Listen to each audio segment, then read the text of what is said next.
Welcome to this second video when we're looking at macroeconomics, and I want to introduce you to the concept of the circular flow of income. We're going to be looking at a couple of economic terms first, which is really important that you get your head around. And the first one is aggregate demand, often referred to as AD. So it's really important you understand the term aggregate demand. What it is, it's a key measure of business activity. It's the spending on the domestic firm's output. So it's called aggregate demand, and it's a consumer spending on domestic goods and services, investment expenditure, government expenditure, and exports. So it's a way of measuring business activity. Domestic firms or domestic goods, we think about all businesses in a single national economy, in this case the UK. The consumer spending, about things which are produced in this country. The investment expenditure, money invested in firms in this country. The government expenditure, money that UK government spends on UK businesses. And exports, it's spending from consumers in other countries on goods or services produced in the UK. And all four of these added together sets a measure of aggregate demand. And it's a way to understand total activity of what's going on in the economy. There's a need to be able to measure the total output. And when we think about the total output of goods and services, this is called the gross domestic product, or often referred to as the GDP.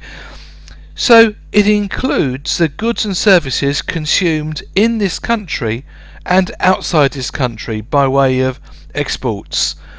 And a greater aggregate demand will stimulate increased production, and the GDP will rise. So a higher level of aggregate demand will see the increased production from UK firms, and our gross domestic product rises. Likewise, a falling aggregate demand will lead to lower production, and the gross domestic product will fall.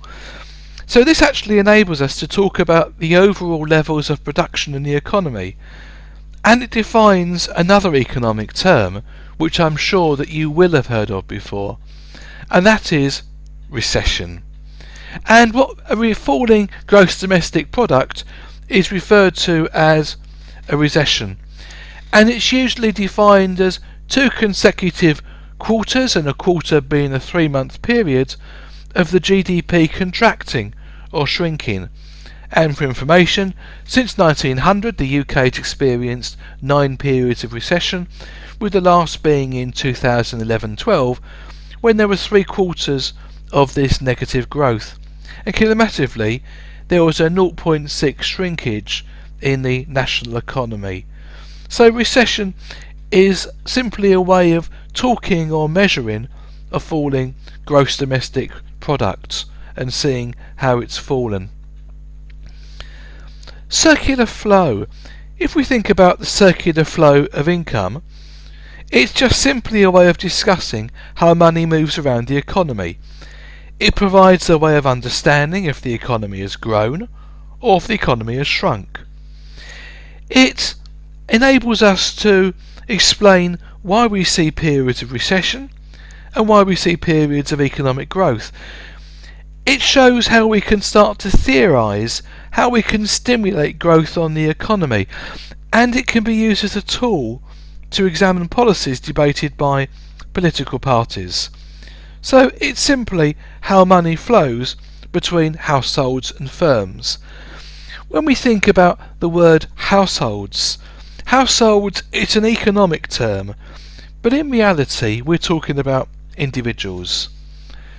And the role of households is they consume domestic goods and services, but equally their role is to provide labour for firms. And firms is a term that we use to represent all businesses, and the firm's role is to produce goods and services and equally their role is to consume and use labour. So if we actually look at this graphically on the circular flow of income, we can see that money flows from the firms to households in the form of factor payments, in income, in wages.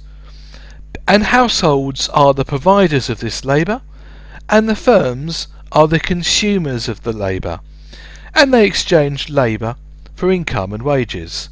So households are the consumers of goods and services provided by the domestic firms, and this consumption happens in exchange for money. So money flows from the households to firms for the consumption, and the money flows from firms to households in terms of exchange for the factor payments, their wages. So it's a relatively easy to understand flow of income between firms and households. Now, if nothing else happens, money would flow between the firms and the households, and it will just go round in a circle. But it doesn't, and economies do shrink and economies grow, and money also, extra money, flows into the economy in terms of injections, and it flows out in terms of withdrawals.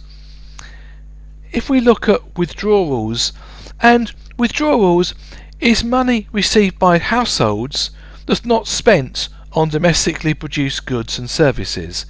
So it could be money you receive in your wages, which you save, or it could actually be money which is taken from you in terms of taxes, or it could be money you spend outside this country. It might be things you buy from the internet from a different country. So these are three examples of where money is taken out of that circular flow of income. Money is withdrawn from here, but equally money is injected in. And the injections of money, it's the causes of, or the stimulants of, demand for domestic production, which doesn't come from the household expending. And it could be things in terms of investments. It could be from government spending. And it could be from export sales, so from sales from people in other countries buying our products. And we'll be exploring these withdrawals and these injections in more detail.